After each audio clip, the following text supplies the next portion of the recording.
Bonjour à tous, je suis Béatrice en direct du confinement et je vais répondre à quelques questions pour Onis TV. Première question, à quoi occupes-tu tes journées? Eh bien, ça fait déjà 3 semaines que je suis confinée. Là, je viens de finir mon 3e week-end.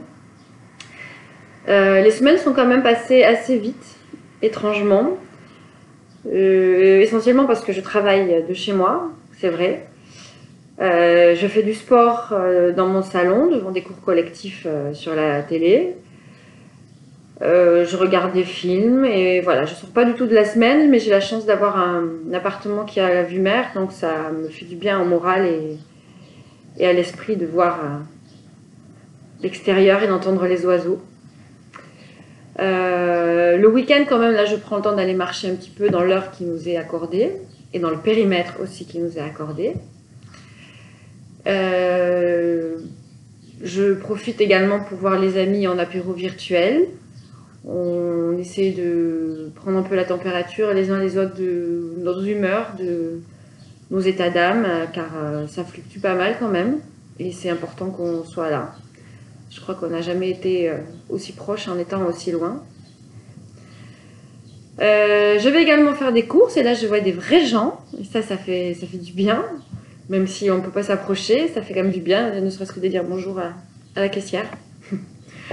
Et j'en profite pour remplir mon frigo, donc, qui est la deuxième question. Qu'est-ce qu'il y a dans mon frigo? Il y a des yaourts, du fromage, des légumes, de quoi faire des apéros, et aussi des Tupperware, car je prépare mes repas du midi, comme si je partais travailler.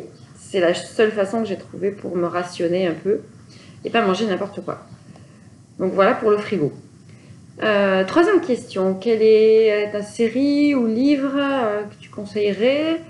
Eh bien, moi, je suis une fan d'une série qui s'appelle Scandale, qui parle de Olivia Pope, qui est une experte en relations publiques et chargée de crise.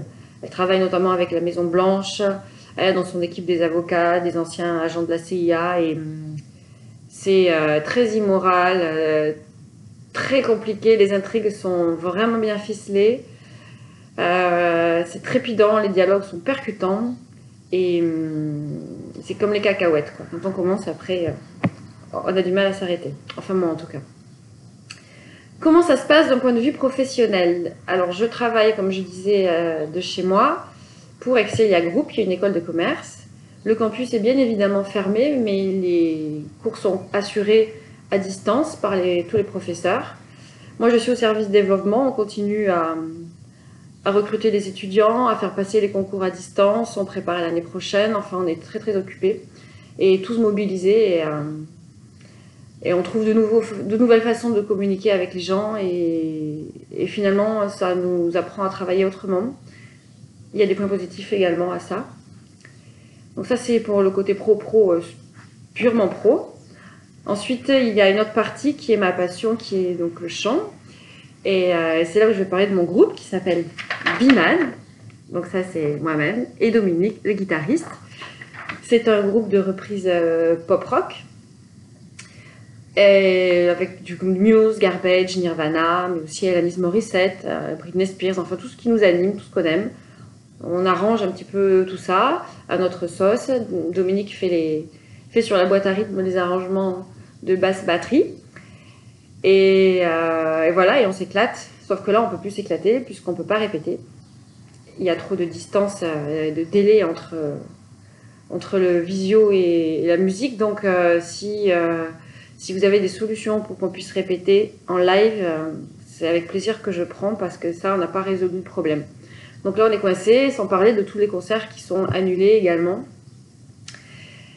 Si on est sorti le 15 avril, on pourra enchaîner avec l'entrepôt le 24, mais bon, rien n'est sûr, on croise les doigts. En tout cas, ça c'est dur à vivre. Et je pense que tous les musiciens qui sont dans cette situation comprennent ce que je veux dire. Et j'en profite d'ailleurs pour dire que sur notre page Facebook, nous avons atteint les 500 abonnés. Et voilà, je vous remercie tous pour votre soutien. Et si vous voyez la vidéo, vous n'hésitez pas à liker, on est aussi sur YouTube. Fin de la parenthèse. Quelle est ma tenue de confiné? Alors, je fais pas mal de réunions en télétravail et donc je suis en visio. Donc la première semaine, j'étais habillée comme si j'allais bosser. La deuxième semaine, j'avais le bas de survêt et le haut pour aller bosser. La troisième semaine, eh ben, il y avait toujours le bas de survêt et un peu moins de recherche sur le haut. Là, j'attaque la quatrième semaine. J'espère que je vais pas aller en pyjama. Enfin, je sais pas, mais bon, je vais quand même essayer de faire un peu attention. Quelle est la musique que j'écoute? Bon, il y a pas mal de travail quand même personnel sur le groupe, sur les chansons pour arranger un peu les mélodies et penser à de nouveaux morceaux. Sinon, j'écoute beaucoup d'électro. J'aime beaucoup un groupe qui s'appelle Her, qui est un groupe de Rennes, que j'ai découvert à La Sirène avant même qu'il soit très très connu d'ailleurs.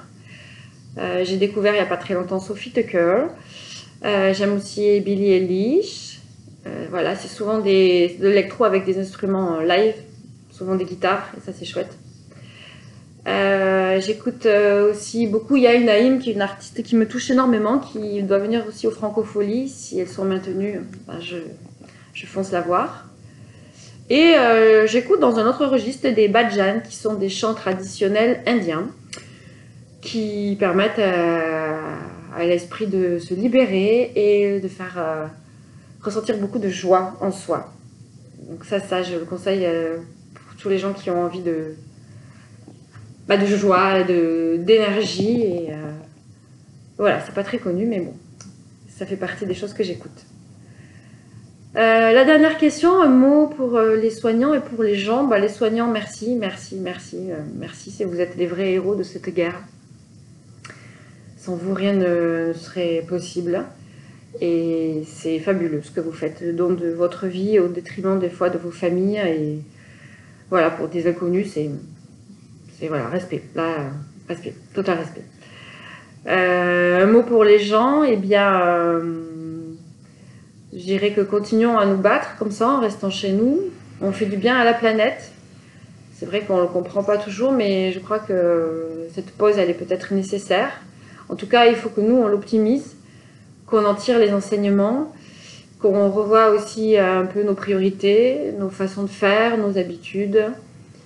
Et c'est aussi le moment de faire un peu le ménage dans plein de choses, dans la maison, mais aussi dans nos têtes, dans nos vies, dans ce qu'on a envie de faire, de ce qu'on a envie de plus faire. Donc il faut mettre à profit ça au maximum. De toute façon, on n'a pas le choix, donc autant positiver, mais continuons à nous battre, parce qu'on va y arriver, parce qu'on va être ensemble et qu'on est solidaires.